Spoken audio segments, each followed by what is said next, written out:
小朋友们，你们好，小胖叔叔又来给你们讲故事了。这一次要讲的故事叫做《栗子树下的秘密》。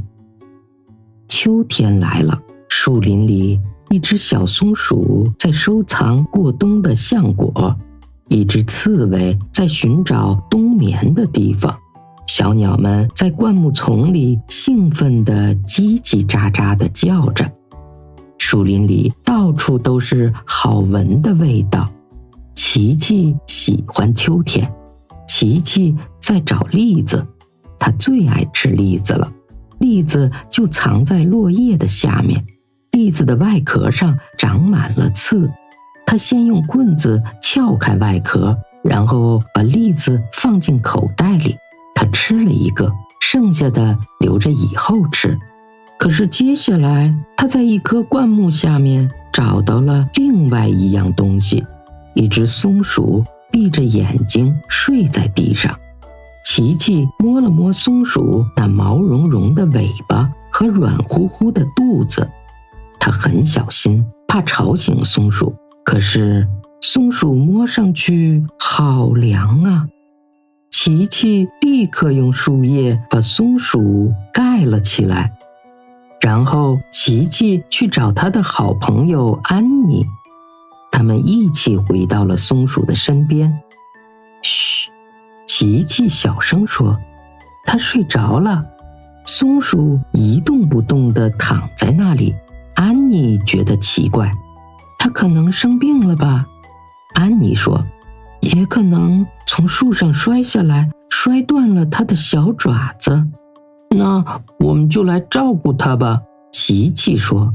来吧，他轻轻地把松鼠抱了起来。回家的路上，琪琪和安妮一直在想着怎样才能让松鼠好起来。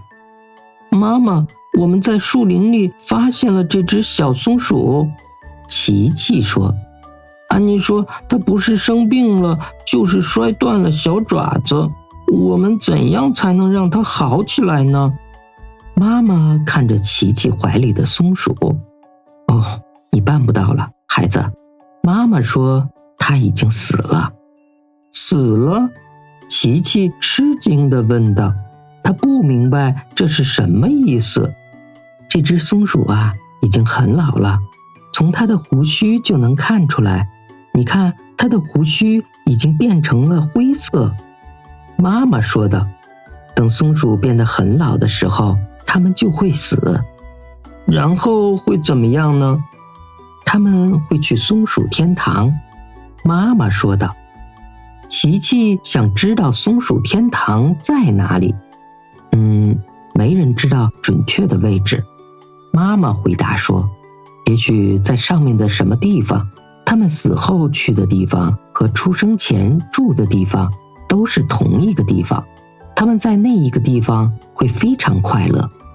在那一个地方，他们再也感觉不到疼痛了吧？安妮补充道。那太好了，琪琪说，再也没有疼痛了。这个时候，爸爸来了。这只松鼠看起来不太好啊，他说道。它死了，琪琪解释说，它很老了，它现在要去松鼠天堂了。哈，你说的对，爸爸说，但我们先要把它埋起来。爸爸从棚子里拿来了一个漂亮的盒子，琪琪轻轻地把松鼠放进了盒子里，最后一次摸了摸松鼠那毛茸茸的尾巴和软乎乎的肚子，然后他和安妮一起盖上了盒盖。爸爸在树林边挖了一个坑，他们一起把盒子放进坑里，接着爸爸把土填回坑里，琪琪也帮着爸爸撒土。安妮捡来了一些石子，在土堆上摆成了一个圆圈。真好，琪琪说。